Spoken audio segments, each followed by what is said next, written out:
पुरुषाय विद्महे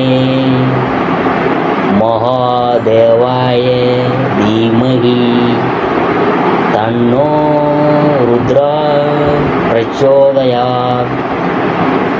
அனைத்து நண்பர்களுக்கும் பிறைசூடன் சார்பாக அன்பான வணக்கங்கள்.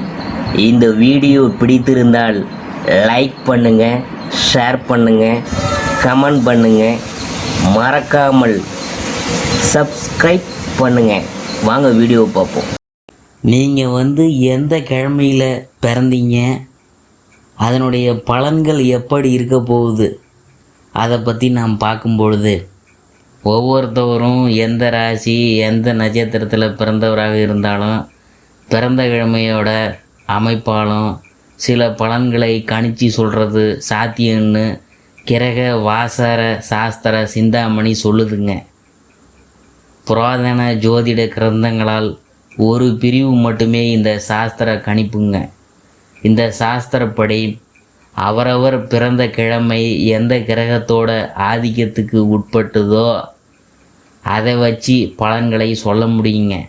அதே சமயம் அவரவர் பிறந்த நேரத்தில் அந்த கிரகத்தோட ஆளுமை எந்த அளவுக்கு இருந்தது என்பதை வச்சு இந்த பலன்கள் 50 முதல் 75% வரை பொருத்தமானதாக இருக்குங்க.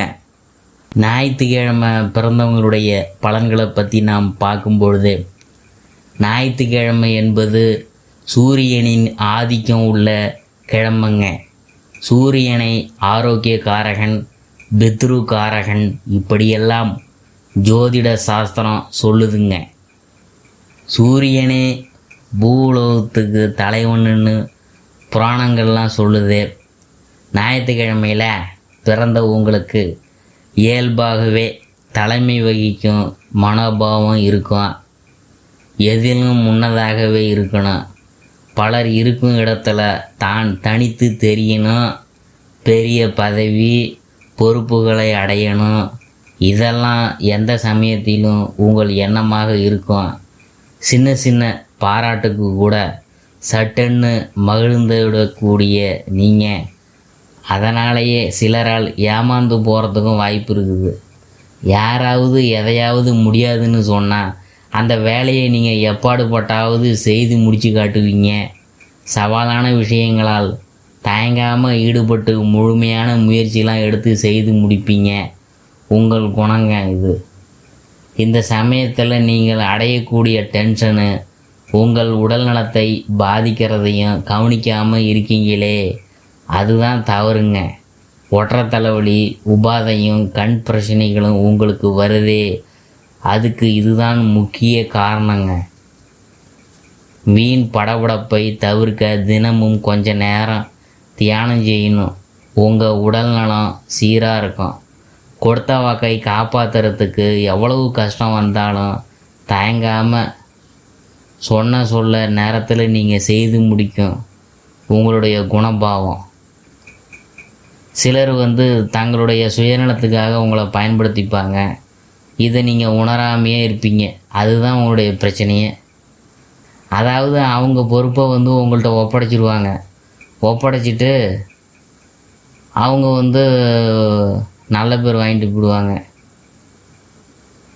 அதை தெரிஞ்சும் உங்களுக்கு நீங்கள் திருந்தாமல் இருக்கீங்க பாருங்கள், அதுதான் தவறு. நம்பினவங்கள மேலே சந்தேகம் கூடாதுன்னு, அதே சமயம் நாம் வாக்கு தர்றது அவங்க சுயநலத்துதானா என்கிற சரிபார்ப்பு அவசியம். உணர்ந்து செயல்படணும். பூர்வீக சொத்து சார்ந்த பிரச்சனைகள் உங்களுக்கு எது வந்தாலும் சுமூகமாக தீர்வாகும். அதுக்கு காரணம் உடன் பிறந்தோர் மேலேயும் உறவுகள்கிட்டையும் நீங்கள் காட்டக்கூடிய அன்பு தாங்க. பூமி, வீடு, மனை இதெல்லாம் உங்கள் நடுத்தர வயதுக்கு மேலே தான் உங்களுக்கு அமையும்.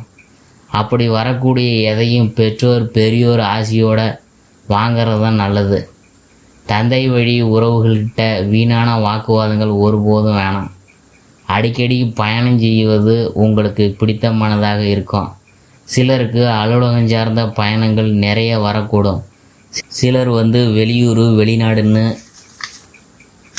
உறவுகளை பிரிந்து கல்வி பணி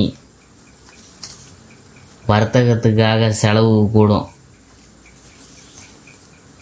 இந்த அமைப்பு உங்களுக்கு மனசுக்கு சங்கடம் தந்தாலும் அதை சலிக்காமல் ஏற்றுக்கிட்டு செய்யக்கூடியவராக நீங்கள் இருக்கிறது தான் நிஜம்.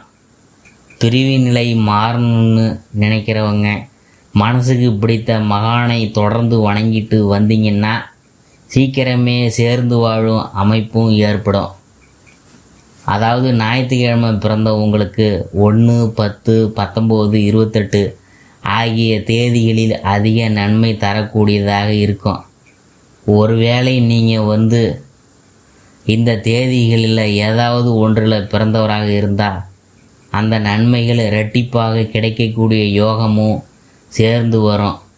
உங்களுடைய புதிய முயற்சிகள் எதுவாக இருந்தாலும் இந்த தேதிகளில் ஏதாவது ஒன்றில் தொடங்கிறது நல்லது.